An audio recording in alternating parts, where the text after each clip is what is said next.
As cidades brasileiras que aderiram à legislação sobre liberdade econômica registram um aumento de 40% nas contratações desde 2019, quando essa lei foi implementada.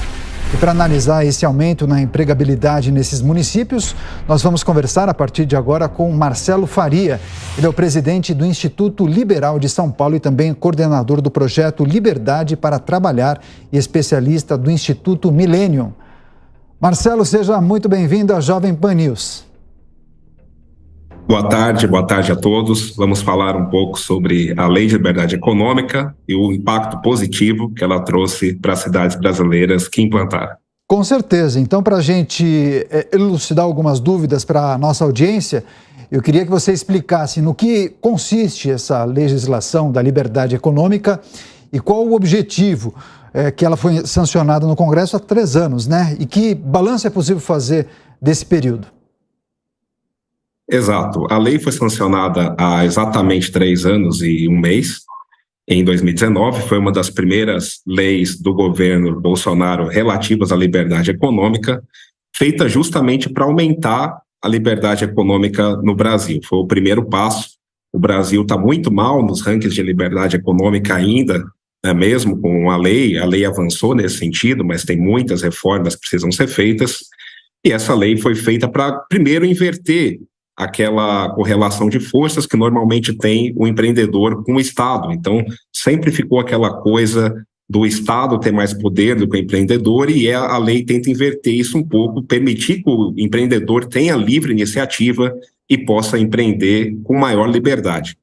Então, a lei foi nesse sentido, e ela tem um ponto importante, que é o que a gente tem trabalhado no nosso projeto, e é o alvo do paper, que é a dispensa de alvarás. Então, é uma lei federal, mas como ela respeita o pacto federativo, os municípios é que devem regulamentar a lei para que eles definam quantas atividades são liberadas de alvará, e esse é o nosso principal trabalho e foi a nossa análise nesse paper.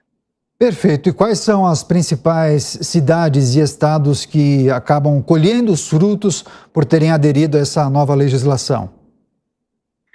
Nossa análise, no nosso projeto chamado Liberdade para Trabalhar, nós analisamos 3.118 cidades brasileiras, todas as cidades com mais de 10 mil habitantes, e dessas cidades, 520 implantaram a lei, e essa foi a base para a análise do paper.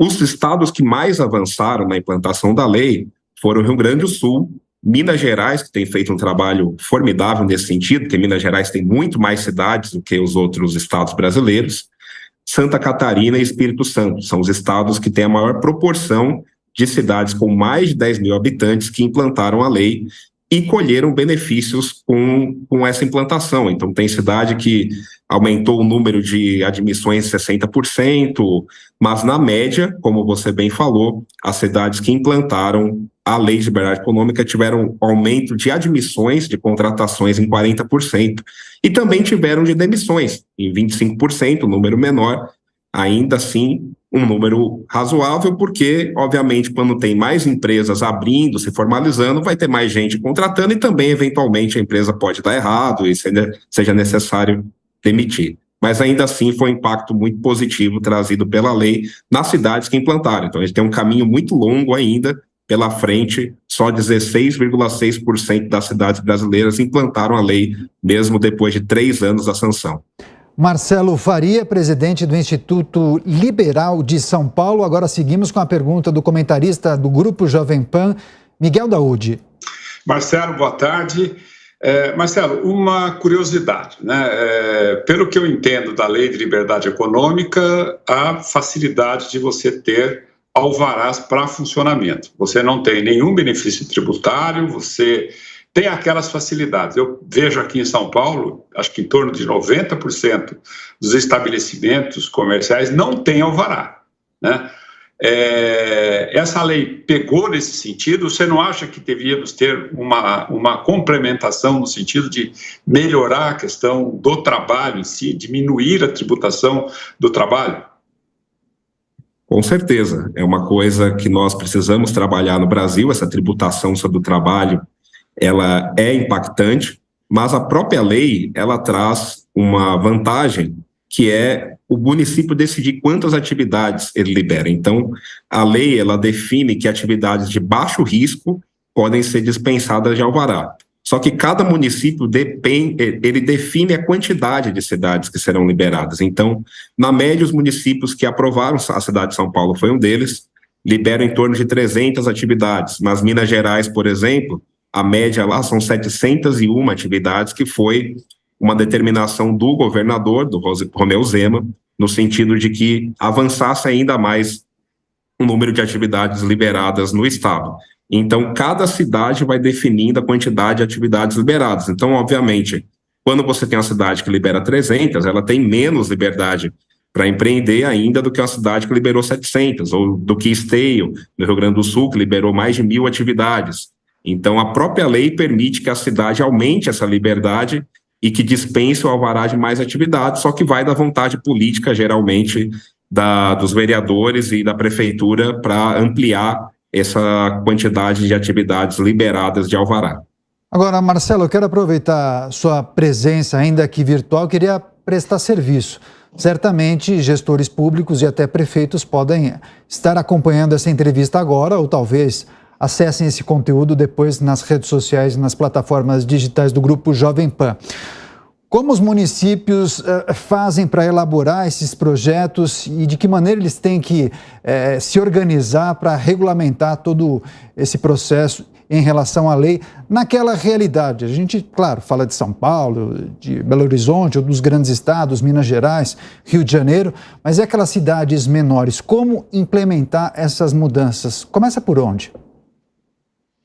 Então, o gestor interessado ou vereador pode acessar o nosso site do projeto, que é o liberdadeparatrabalhar.com.br, e lá ele já tem o modelo, tanto de decreto quanto de projeto de lei, que a cidade tem esses dois caminhos que ela pode implantar a lei, e a partir dali ela pode implantar por meio de decreto ou fornecer um projeto de lei à Câmara de Vereadores e daí ser sancionado. E nós podemos ajudar nesse processo, nós conversamos com mais de 200 cidades já, para auxiliar gratuitamente, não tem custo nenhum para a cidade, na implantação da lei de liberdade econômica ou do decreto nessas cidades. Algumas cidades que conversaram com a gente ou com os nossos parceiros já implantaram, caso de Anápolis, Joinville, Nova Friburgo e algumas outras cidades, e a gente tem conversado. Boa Vista, capital de estado, também implantou a lei, aliás, parabéns para o secretário que implantou a lei rapidamente, e outras cidades têm conversado com a gente para avançar nesse sentido de implantar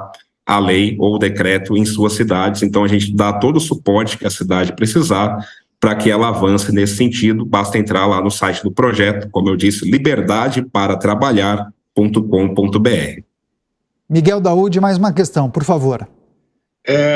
A minha pergunta agora está centrada na seguinte posição. Hoje, quando nós temos a liberdade, né, para você abrir um negócio, fazer alguma atividade, você propicia que mais atividades sejam exercidas. E a gente sabe hoje que 50%, em torno de 50% da nossa economia está na informalidade. E quanto mais informalidade a gente tem, menos impostos, mais benefícios você tem que dar. Até que ponto a Lei de Liberdade Econômica está ajudando nesse aspecto, a diminuição da informalidade? Nós temos dados, a princípio preliminares do Ministério da Economia, mostrando que houve um aumento da quantidade de empresas abertas no Brasil nesse último período, apesar da pandemia. Nós não conseguimos analisar esses dados ainda, porque os dados estão no site do Ministério há 3, 4 meses, mas não estão os dados brutos, então a gente não conseguiu analisar essas informações. O que a gente vê é que são dados de algumas cidades específicas mostrando que houve um grande aumento também na casa de 40%, 50% no aumento de abertura de empresas nas cidades que implantaram a Lei de Liberdade Econômica. Minas Gerais tem esse dado, também foi na casa de 40%. Então, as cidades que dão mais liberdade para o empreendedor fazer a sua atividade econômica, ser dispensado de alvará, normalmente apresentam um aumento na abertura de empresas. Como você bem falou, uma parte vem justamente da informalidade. São pessoas normalmente com menor poder aquisitivo, que têm muito medo de, às vezes, demandar um alvará, pegar uma multa, e aí preferem ficar totalmente na informalidade, mas que acabam se formalizando, estão abrindo a sua empresa, seu CNPJ, com a dispensa de alvará, então já fica tranquilo que não vai precisar de um alvará, e aí aumenta a empregabilidade na cidade, aumenta o número de empresas abertas na cidade. Agora, Marcelo, o mercado é muito dinâmico, né? As novas tecnologias tornaram as relações muito rápidas e ágeis. E hoje em dia não parece fazer muito sentido ficar refém daqueles processos demorados e burocráticos que muitas vezes acontecem com alguns órgãos públicos.